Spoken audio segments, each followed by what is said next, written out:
साथियों नमस्कार। ग्लोबल ज्ञान चैनल पे आपका स्वागत है। साथियों आज का जो वीडियो है वो पूरा स्टोर रिलेटेड वीडियो है और हमारे मित्र हैं जिनका एग्ज़ाम है 16 जनवरी को, या फिर जिन भी हमारे मित्र को अगर एग्ज़ाम है तो वो स्टोर से रिलेटेड अगर वीडियो उनको चाहिए तो उनके लिए फ़ायदेमंद होगी। और आप सभी को जैसा कि पता ही होगा कि सब लोग रेलवे डिपार्टमेंटल से जुड़े हुए व्यक्ति हैं और उनको प्रमोशन, जो भी डिपार्टमेंटल प्रमोशन होती है, तो हमेशा हाथ पांव बांध करके बैठना नहीं चाहिए। और जब तक आप सक्रिय हैं, जब तक आप एक्टिव हैं, निश्चित रूप से आज का वर्तमान यह जरूर तय करेगा कि भविष्य में आप किस पद पर होंगे, आप किस स्थान पे होंगे। आइए क्वेश्चन की ओर सीधे चलते हैं। तो आज का जो भी टॉपिक है वो स्टोर रिलेटेड है और हो सकता है वीडियो ऑलरेडी पहले भी आ चुकी होगी, आप उसको भी देख लें और इसको भी देख लें। तो क्वेश्चन नंबर 1 है, कुछ मद बार बार नहीं चाहिए होते हैं परंतु उनका स्टॉक रखना आवश्यक होता है। ऑप्शन नंबर ए देखिए, स्पेशल स्टोर्स उसको कहते हैं। ऑप्शन नंबर बी है मिसलेनियस स्टोर्स, सी है ऑर्डिनरी स्टोर्स एंड डी है इमरजेंसी स्टोर्स। तो इसका आंसर क्या हो जाएगा? इसका आंसर हो जाएगा ऑप्शन नंबर डी। उसको क्या कहते हैं? इमरजेंसी स्टोर्स कहते हैं। उसको कहते हैं emergency store. Option number D is the correct answer. Question number 2 है, स्टोर मदों को डैश डिजिट नंबर में कोड दिया गया है। ऑप्शन नंबर ए है 10, बी है 8, सी है 5 एंड डी है 12। Then answer will be option number B, 12 digit का नंबर दिया गया है, कोड दिया गया है। Let us come to the question number 3 and question है, कैरेज एवं बैगन के पुर्जों को किस ग्रुप में रखा गया है। ऑप्शन नंबर ए है 0008, ऑप्शन नंबर बी है 10 to 19, सी है 21 to 28 एंड डी है 30 to 39। तो इसका आंसर क्या हो जाएगा? इसका आंसर हो जाएगा ऑप्शन नंबर डी, 30 to 39। आइए क्वेश्चन नंबर 4 को देखते हैं। क्वेश्चन नंबर 4 इस पार्ट नंबर 210741191 में 9 क्या दर्शाता है? ऑप्शन देखिए, मेजर ग्रुप, बी है उप ग्रुप, सी है माइनर ग्रुप एंड डी है check digit. Then answer will be option number D, इसको चेक डिजिट दर्शाता है। क्या दर्शाता है? Check digit. देखिए यहाँ 9 है ना, ये 9 लास्ट में है, वो चेक डिजिट दर्शाता है। आइए क्वेश्चन नंबर 5 की ओर चलते हैं।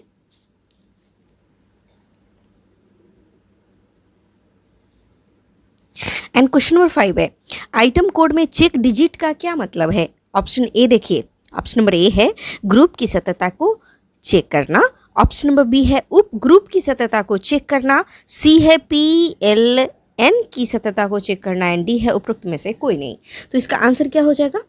Answer will be option number C, PLN की सत्यता को चेक करना। आइटम कोड में चेक डिजिट का ये मतलब होता है।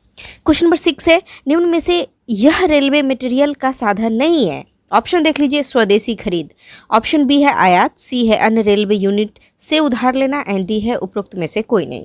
तो इसका आंसर क्या हो जाएगा?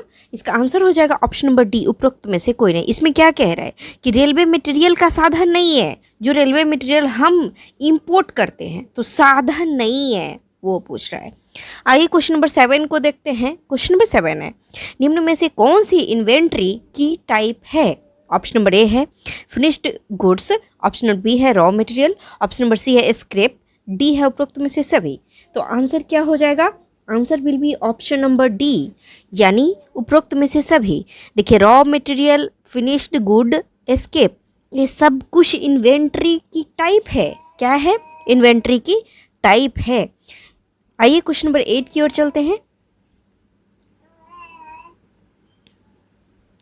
एंड क्वेश्चन नंबर 8 है, inventory turn over ratio dash का अनुपात है। ऑप्शन नंबर ए है प्राप्त हुए मांग पत्रों की संख्या तथा मांग पत्रों की पूर्ति की संख्या, बी है मांग पत्रों की पूर्ति की संख्या तथा प्राप्त हुए पत्रों की पूर्ति की संख्या, ऑप्शन नंबर सी है मांग पत्रों की पूर्ति की वैल्यू तथा प्राप्त हुए मांग पत्रों की पूर्ति की वैल्यू एंड डी है वार्षिक इशू तथा औसत इशू। तो इसका आंसर क्या हो जाएगा? इसका आंसर हो जाएगा ऑप्शन नंबर डी, वार्षिक इशू और औसत issue. Let us come to the question number 9 and question is PAC में क्या प्रमाणित किया जाता है? ऑप्शन नंबर ए है कोई अन्य ब्रांड उपयुक्त नहीं है। ऑप्शन नंबर बी है यह अकेली फॉर्म है जो इस मद को बनाती है या स्टॉक करती है। ऑप्शन नंबर सी है समान आइटम किसी अन्य फॉर्म द्वारा न बनाई जाती है तथा न ही बेची जाती है जो कि इसकी एवज में प्रयुक्त हो सकती है। और ऑप्शन नंबर डी है उपयुक्त में सभी। तो इसका आंसर क्या हो जाएगा? इसका आंसर हो जाएगा ऑप्शन नंबर डी, उपरोक्त में से सभी। मीन्स ये टोटल जितना भी क्राइटेरिया बता रहा है टोटल फुलफिल करता है PAC में जो प्रमाणित किया जाता है। साथियों, आपसे हमारा ये नम्र अनुरोध है कि आप सब लोग जो भी स्टोर से रिलेटेड वीडियो देख रहे हैं, जिनको चाहिए और जिनके सिलेबस में ये है, वो इसको समझ कर पढ़ें और भरसक प्रयास करें। एग्ज़ाम में कोई भी क्वेश्चन ऐसा नहीं है कि आपको 100% प्रत्येक कैंडिडेट को आता है, ये ज़रूरी नहीं है, लेकिन कुछ कॉमन सेंस के आधार पे कि आखिर हो क्या सकता है, एक नंबर ऑफ क्वेश्चन कर लेने के बाद आप आइडिया लगा सकते हैं। और प्रत्येक व्यक्ति में यही होता है कि 45% उनको कंफर्म क्वेश्चन आता है। 100 में इतना ध्यान रखिए कि 45 ही क्वेश्चन अच्छे से अच्छे व्यक्ति को आता है, लेकिन 65 क्वेश्चन क्या करता है? आप बताइए कि 55 क्वेश्चन क्या करता है? वो गेस करता है और गेस के आधार पे आंसर को करता है, और ये तरीका होता है। तो जितना भी आपके पास दिमाग है, कि जितना भी आपके पास माइंड है, उसको पॉजिटिव एग्ज़ाम में देना है तो 100% डेडिकेटेड होना है। जिनका भी 16 जनवरी को एग्ज़ाम है वो पूरा डेडिकेटेड होना है, टेंशन नहीं लेना है। जितना आता है बस इतना ध्यान रखना है कि जितना आपको आता है ना उतना से ही आपकी रिजल्ट आने जा रही है, तो फिर टेंशन किस बात की। आपको जितना मटेरियल है उसको अच्छे से 2 बार 3 बार 4 बार, जितना भी आपका समय जो भी आपको अच्छा लगे उस समय के अकॉर्डिंग आप उसको कर लें। आइए नेक्स्ट क्वेश्चन की ओर चलते हैं। क्वेश्चन नंबर 10 है। क्वेश्चन नंबर 10, निम्न में कौन सा कथन स्टाफ आइटम के विषय में सत्य नहीं है? ऑप्शन नंबर ए है इसे एक वर्ष में कम से कम 3 बार निकाला या इशू किया जाना चाहिए। ऑप्शन नंबर बी है इसकी नियमित खपत होनी चाहिए। ऑप्शन नंबर सी है इंडेटर को स्टैंडर्ड परफॉर्मा पर मांग पत्र देना चाहिए। एंड ऑप्शन नंबर डी है उपयुक्त में से कोई नहीं। तो इसका आंसर क्या हो जाएगा? इसका आंसर है ऑप्शन नंबर सी, इंडेंटर को स्टैंडर्ड परफॉर्मा पर मांग पत्र देना चाहिए। स्टाफ आइटम के विषय में ये गलत है। क्या है ये चीज़ें गलत है और ये सबका सब सही है। इसे एक वर्ष में कम से कम 3 बार निकाला या इशू किया जाना चाहिए। इसकी नियमित खपत होनी चाहिए और कह रहा है कि इंडेंटर को स्टैंडर्ड परफॉर्मा पर मांग पत्र दे, ये गलत है। Let us come to the question number 11 and question is, निम्न में कौन सा कथन नॉन स्टॉक आइटम के विषय में सत्य नहीं है? ऑप्शन नंबर ए है जब भी जरूरत हो इंडेंटर को मांग पत्र देना पड़ता है। ऑप्शन नंबर बी है 30,000 रुपये से अधिक कीमत की मदों की वित्त विभाग में वेटिंग आवश्यक है। ऑप्शन नंबर सी है खरीदने के लिए सक्षम अधिकारी का अनुमोदन आवश्यक है। ऑप्शन नंबर डी है ऑल ऑफ एबव। तो आंसर क्या हो जाएगा इसका? Answer will be option number B, 30,000 यानी 30,000 रुपये से अधिक कीमत की मदों की वित्त विभाग से वेटिंग आवश्यक है। Let us come to the question number 12 and question है स्क्रैप बेचने के लिए कौन सी विधि है? ऑप्शन नंबर ए है ऑक्शन या नीलामी द्वारा, नीलामी को ही इंग्लिश में ऑक्शन कहते हैं, ऑक्शन।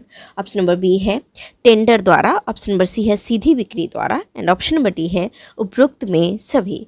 तो इसका आंसर क्या हो जाएगा? Answer will be option number D यानी उपयुक्त में सभी। क्या हो जाएगा?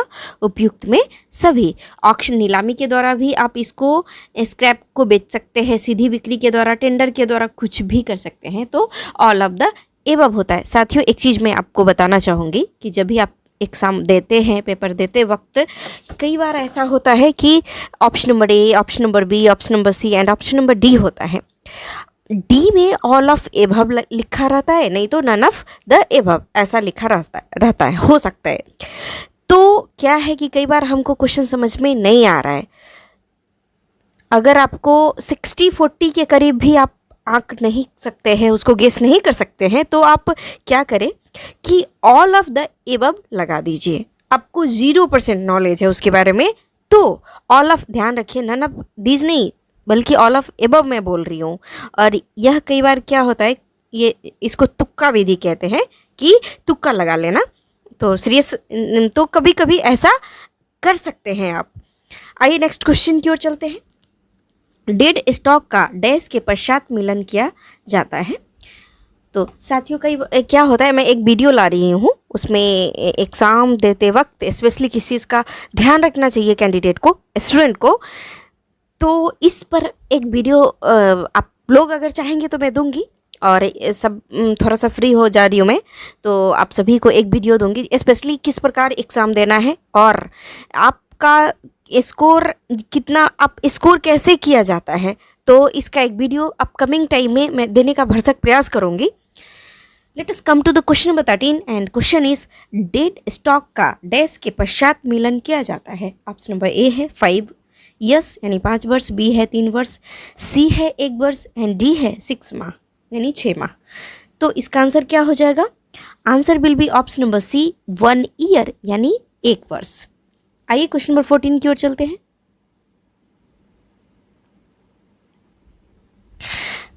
क्वेश्चन इज स्टॉक का मिलान कौन करता है? ऑप्शन नंबर ए है ACOS, ऑप्शन नंबर बी है स्टोर विभाग का इंस्पेक्टर, सी है अकाउंट क्लर्क एंड डी है stock verifier. Then answer will be option number D stock verifier.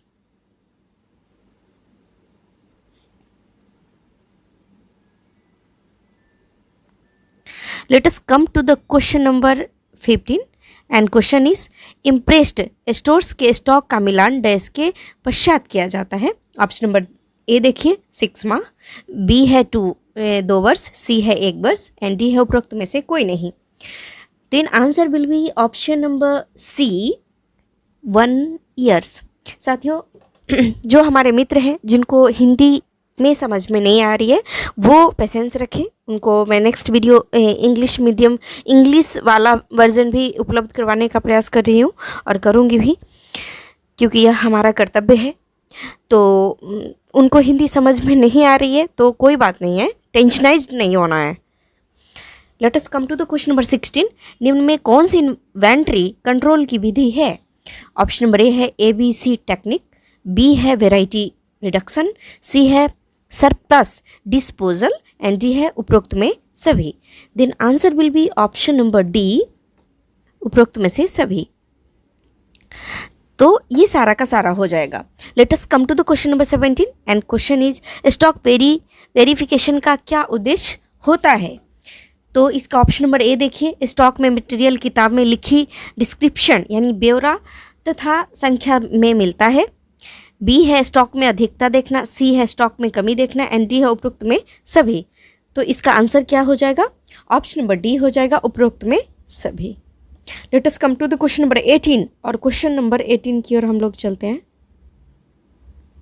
Question number 18 है, यदि ठेकेदार ऑर्डर पूरा करने में विफल हो जाता है तो खरीदार उन मदों को वैध अवधि के भीतर फिर से खरीद सकता है। इस खरीद को क्या कहते हैं? साथियों, आपको तो जैसा कि पता ही होगा कि कई सारा ऐसा डिपार्टमेंट है जो आपको कॉन्ट्रैक्ट बेसिस पे दिया गया है। कई सारा इंपॉर्टेंट डिपार्टमेंट है जिसको कॉन्ट्रैक्ट किया भी नहीं जा सकता है रेलवे में। तो कई सारे आप सुन रहे होंगे कि हड़ताल हो रही है, स्टूडेंट स्ट्राइक पे जा रहे हैं, क्योंकि सब कुछ कॉन्ट्रैक्ट बेस पे हो रहा है, प्राइवेटेशन हो रही है रेलवे को। तो वो बात इसमें कह रहा है कि ठेकेदार कोई और लेता है कोई भी चीज़ को, एक कॉन्ट्रैक्ट पर्सन पूरा करने में विफल हो जाता है तो खरीदार उन मद नहीं, ये नहीं है, ये कोई और मैटर है। मैं दूसरा चीज़ बताना चाह रही थी। इसका ऑप्शन देखते हैं। ऑप्शन नंबर ए है डिफ़ॉल्ट परचेज, बी है रिस्क परचेज, सी है लिक्विडेटेड परचेज एंड डी है उपरोक्त में से कोई नहीं। तो इसका आंसर हो जाएगा option number B, risk purchase. आइए क्वेश्चन नंबर 19 को देखते हैं। एंड क्वेश्चन है, अर्नेस्ट मनी ठेकेदार द्वारा दी जाने वाली पेमेंट है। तो ऑप्शन नंबर ए देखिए, ठेकेदार की गंभीरता जानने के लिए। बी है कार्य न करने की स्थिति में एक सुरक्षा। सी है ए एंड बी दोनों। एंड डी है उपरोक्त में कोई नहीं। तो इसका आंसर क्या हो जाएगा? इसका आंसर हो जाएगा option number C, A and B दोनों, यानी दोनों आपका सही है, ए और बी दोनों। क्वेश्चन नंबर 20 है, किसी फॉर्म को अनुमोदित वेंडर लिस्ट में रखने के लिए किन पहलुओं पर विचार किया जाता है? ऑप्शन नंबर ए है समान कार्य को करने के लिए फॉर्म का पुराना अनुभव। बी है वार्षिक टर्नओवर तथा वित्तीय ऋण शोध क्षमता। सी है फॉर्म की तकनीक क्षमता। एंड डी है उपरोक्त में सभी। तो इसका आंसर क्या हो जाएगा? इसका आंसर हो जाएगा ऑप्शन नंबर डी। आइए क्वेश्चन नंबर 21 को देखते हैं। एंड क्वेश्चन नंबर 21 है,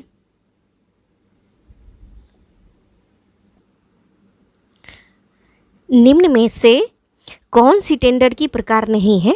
ऑप्शन नंबर ए देखिए, ओपन टेंडर। बी है लिमिटेड टेंडर। सी है सिंगल टेंडर। और डी है उपरोक्त में कोई नहीं। तो इसका आंसर क्या हो जाएगा? Answer will be option number D, none of this. क्या हो जाएगा इसका आंसर? उपरोक्त में से कोई नहीं। क्वेश्चन नंबर 22 है, सिंगल टेंडर आमंत्रित किया जाता है जब ऑप्शन नंबर ए है केवल एक ही निर्माता है। बी है कार्य बहुत ही तकनीकी या विशेष प्रकार का हो। सी है दुर्घटना हो गई है। एंड ऑप्शन नंबर डी है उपरोक्त में सभी। तो इसका आंसर क्या हो जाएगा?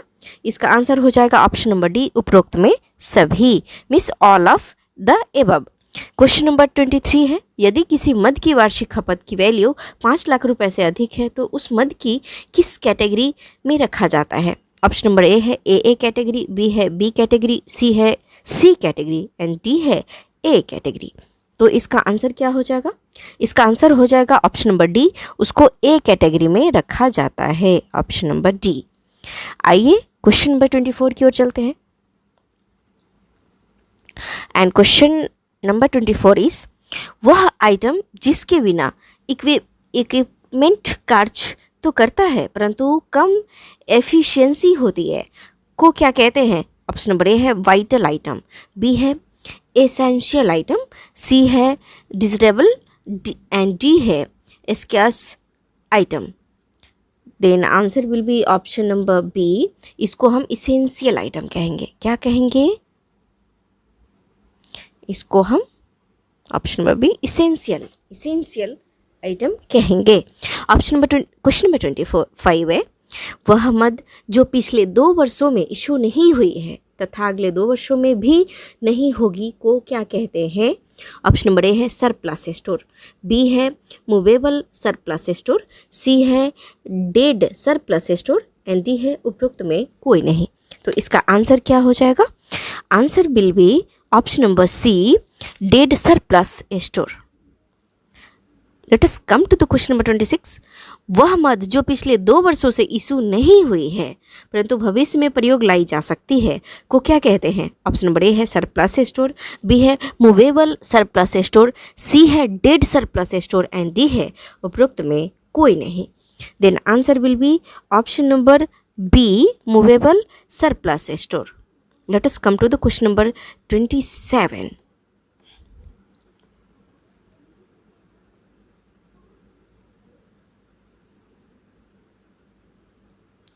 क्वेश्चन नंबर 27 है साथियों, टेंडर को डिलेड कहते हैं यदि यह प्राप्त होता है। Option number A tender opening से पहले परंतु ड्यू तिथि तथा समय के बाद। ऑप्शन नंबर बी है ओपनिंग के समय के बाद। ऑप्शन नंबर सी है ए एंड बी दोनों। एंड डी है उपरोक्त में कोई नहीं। तो इसका आंसर क्या हो जाएगा? Then answer will be option number A, tender opening से पहले परंतु ड्यू तिथि तथा समय के बाद।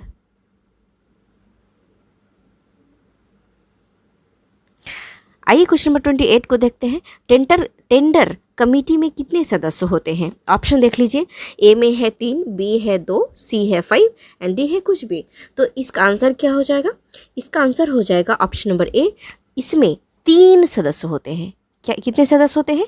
3 सदस्य होते हैं। जिस प्रकार आप जानते होंगे कि सुप्रीम कोर्ट में मुख्य न्यायाधीश सहित कुल कितने न्यायाधीश होते हैं? तो 33 + 1 यानी कुल मिला के 34। तो ठीक इसी प्रकार टेंडर कमेटी में 3 सदस्य होते हैं। क्वेश्चन नंबर 29 है, निम्न में से कौन सा टेंडर कमेटी का कार्य नहीं है? ऑप्शन नंबर ए है यह जांचना कि टेंडर ठीक तरह से इशू किया गया है। ऑप्शन नंबर बी है रेट की तर्कता को जांचना। सी है यह जांचना कि टेंडर खोलने के लिए उपयुक्त कार्यवाही। और डी है उपरोक्त में सभी। तो इसका आंसर क्या हो जाएगा? Then answer will be option number D, उपरोक्त में सभी। Let us come to the question number 30 and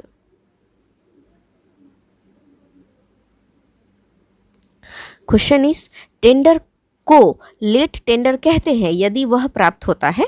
option number A है टेंडर ओपनिंग से पहले परंतु ड्यू तिथि तथा समय के बाद। ऑप्शन नंबर बी है ओपनिंग के समय के बाद। ऑप्शन नंबर सी है दोनों A and B. And D है नॉन ऑफ दिस। तो इसका आंसर क्या हो जाएगा? इसका answer will be option number D, none of the above, यानी इनमें से कोई नहीं। आइए क्वेश्चन नंबर 31 को देखते हैं। क्वेश्चन नंबर 31 है कैश इंप्रेस्ड एक फिक्स्ड मात्रा में धन का एडवांस होता है जिसे डैश के लिए उपयोग में लाया जाता है। ऑप्शन नंबर ए है मामूली ऑफिस खर्च। बी है हॉस्पिटल में इंडोर रोगियों के दवाई खर्च। ऑप्शन नंबर सी है इमरजेंसी खर्चा जिसका पहले से पता ना हो। एंड ऑप्शन नंबर डी है उपरोक्त में सभी। तो इसका आंसर क्या हो जाएगा? इसका आंसर हो जाएगा ऑप्शन नंबर डी, उपरोक्त में सभी, यानी all of the above is the correct answer. तो आइए क्वेश्चन नंबर हम देखते हैं 32। एंड क्वेश्चन नंबर 32 इज निम्न में कौन सा कथन सही नहीं है? ऑप्शन नंबर ए है कैश इंप्रेस्ड रेलवे के महाप्रबंधक या उसके नामित अधिकारी द्वारा स्वीकृत किया जाता है। ऑप्शन नंबर बी है जहां तक संभव हो इंप्रेस्ड की संख्या कम होनी चाहिए। ऑप्शन नंबर सी है इंप्रेस्ड को जब चाहे रिकूप किया जा सकता है। सामान्यतः इसे माह में एक बार क्लोज कर देना चाहिए ताकि उस माह की अधिकतम ट्रांजैक्शन का हिसाब हो जाए। एंड ऑप्शन नंबर डी है उपरोक्त में कोई नहीं। तो इसका आंसर क्या हो जाएगा फ्रेंड्स? इसका आंसर हो जाएगा ऑप्शन नंबर डी, उपरोक्त में कोई नहीं। इसका आंसर क्या हो जाएगा? उपरोक्त में से कोई नहीं। Let us come to the question number 33 and question is inventory की आवश्यकता क्यों होती है? तो ऑप्शन नंबर ए देखिए ऐच्छिक ग्राहक सेवा के स्तर को बनाए रखने अथवा सुधारने हेतु। ऑप्शन नंबर बी है डिमांड में फ्लक्चुएशन को पूरा करने हेतु। ऑप्शन नंबर सी है कम कीमत पर सामान खरीदने हेतु। एंड ऑप्शन नंबर डी है उपरोक्त में सभी। तो इसका आंसर क्या होगा? तो इसका आंसर होगा ऑप्शन नंबर बी, डिमांड में फ्लक्चुएशन को पूरा करने हेतु। आइए क्वेश्चन नंबर 34 की ओर चलते हैं। And question number 34 is grease तथा तेल किस कैटेगरी में आते हैं? देखिए आप स्टोर में जाइएगा, अगर आप स्टोर में जाइएगा तो इन सारी चीज़ों को देखना होगा, थोड़ा सा माइंड मेकअप करनी होगी। ऑप्शन नंबर ए है वाइटल, बी है असेंशियल, ऑप्शन नंबर सी है desirable and option number D है नॉन मूविंग। तो इसको किस कैटेगरी में रखिएगा ग्रीस तथा तेल को? तो इसका आंसर हो जाएगा option number C, miss desirable. मतलब जैसी आपकी इच्छा वैसे आप इसको रख सकते हैं। ये कोई ज़रूरी नहीं कि आपको इस प्रकार रखना है, आप कोई इस टाइप का मेथड हो। क्वेश्चन नंबर 35 है कोचेज में पैसेंजर अम्यूनिटी की को डैश आइटम में वर्णित किया जाता है। ऑप्शन नंबर ए है ऐच्छिक ग्राहक सेवा के स्तर को बनाए रखने अथवा सुधारने हेतु। ऑप्शन नंबर बी है डिमांड में फ्लक्चुएशन को पूरा करने हेतु। ऑप्शन नंबर सी है कम कीमत पर सामान खरीदने हेतु। एंड डी है उपरोक्त में सभी। तो इसका आंसर क्या हो जाएगा? इसका आंसर होगा ऑप्शन नंबर बी, डिमांड में फ्लक्चुएशन को पूरा करने हेतु। Let us come to the question number 36 and question is एक डिवीजन में DRM तथा वर्कशॉप में WM डैश रुपये तक कैश इंप्रेस्ड स्वीकृत किया जा सकता है। साथियों मैं एक चीज़ आपसे ये करना चाहती हूँ कि DRM का फुल फॉर्म आप कमेंट सेक्शन में ज़रूर बताइएगा। तो ऑप्शन देखते हैं। 5000 है ए है, बी है 10,000, सी है 15,000 एंड डी है 20,000। तो इसका आंसर क्या हो जाएगा? इसका आंसर हो जाएगा ऑप्शन नंबर सी 15,000। आइए क्वेश्चन नंबर 37 को देखते हैं। एंड क्वेश्चन इज सस्ती आइटम कैश इम्प्रेस्ड से खरीदने के लिए एक सिंगल कोटेशन डैश रुपए तक खरीद के लिए प्राप्त होती है। ऑप्शन नंबर ए है 100, बी है 200, सी है 500 एंड डी है 2000। तो इसका आंसर क्या हो जाएगा? इसका आंसर हो जाएगा ऑप्शन नंबर डी 2000 यानी 2000।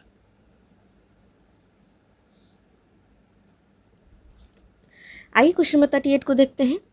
नॉन स्टॉक आइटम या इंडेंट के विषय में कौन सा कथन सही है? ऑप्शन नंबर ए देखिए, एक मद के लिए इसे 2 बार या अधिकतम खरीदा जा सकता है 6 माह के अंतराल में।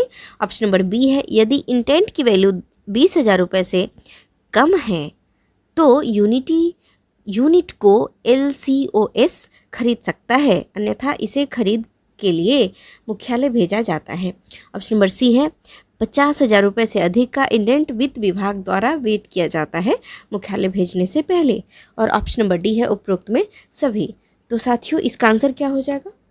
इसका आंसर है ऑप्शन नंबर सी, इसको 50,000 रुपये से अधिक का इंडेंट वित्त विभाग द्वारा वेट किया जाता है मुख्यालय भेजने से पहले, यानी हेडक्वार्टर भेजने से पहले। और आइए क्वेश्चन नंबर 39 की ओर चलते हैं। एंड क्वेश्चन इज इमरजेंसी खरीद या परचेज में मात्रा आपातकालीन स्थिति से उभरने के लिए आवश्यक मात्रा तक सीमित रहती है, परंतु यह डैश माह की ज़रूरत से अधिक नहीं होनी चाहिए। तो ऑप्शन नंबर ए देखिए 1, बी है 2, सी है 3 एंड डी है 6। तो इसका आंसर क्या हो जाएगा? इसका आंसर हो जाएगा ऑप्शन नंबर ए 1। आइए क्वेश्चन नंबर 40 की ओर चलते हैं। एंड क्वेश्चन नंबर 40 है, सामान्यतः टेंडर नोटिस ओपनिंग तिथि से कम डैश दिन पहले छप जाने चाहिए। ऑप्शन नंबर ए है 30, बी है 60, सी है 21 एंड डी है 45। तो इसका आंसर क्या हो जाएगा? Option number D 45। Question number 41 है, किन परिस्थितियों में सिंगल टेंडर अवार्ड किया जा सकता है? ऑप्शन नंबर ए है दुर्घटना इत्यादि के कारण अस्त व्यस्त ट्रैफिक को बहाल करना। ऑप्शन नंबर बी है स्पेशल टाइप के कार्यों को महाप्रबंधक CAOC द्वारा अनुमोदित करना वित्त सलाहकार की पूर्व मंजूरी के पश्चात। ऑप्शन नंबर सी है OEM को महंगे इक्विपमेंट की वार्षिक रख रखाव कॉन्ट्रैक्ट के लिए। और ऑप्शन नंबर डी है उपरोक्त सभी। तो इसका आंसर हो जाएगा ऑप्शन नंबर डी उपरोक्त सभी। साथियों हमारा प्रयास होगा कि मैं स्टोर से रिलेटेड और भी वीडियो दूं, ताकि आपको एग्ज़ाम से पहले 1-2 दिन जो भी बाकी टाइम है आप इसको रिपीट कर ले, रिवीजन कर ले, और जितना हो सकता है इतना बात ज़रूर ध्यान रखें कि 24 घंटा में इतिहास रचा जा सकता है, बशर्ते कि आप क्या चाहते हैं, आप इसको किस प्रकार हैंडल करते हैं। साथियों आपको यह वीडियो कैसा लगा ज़रूर बताइएगा कमेंट सेक्शन में। बहुत बहुत धन्यवाद। अगर आपको यह वीडियो अच्छा लगा हो और आपको और भी वीडियो चाहिए, आपके सिलेबस में क्या है, हमें कमेंट सेक्शन के माध्यम से ज़रूर अवगत कराएं। हमारा पूरा प्रयास होगा कि मैं आपको उस तरह का उस सिलेबस का वीडियो दूं। बहुत बहुत धन्यवाद।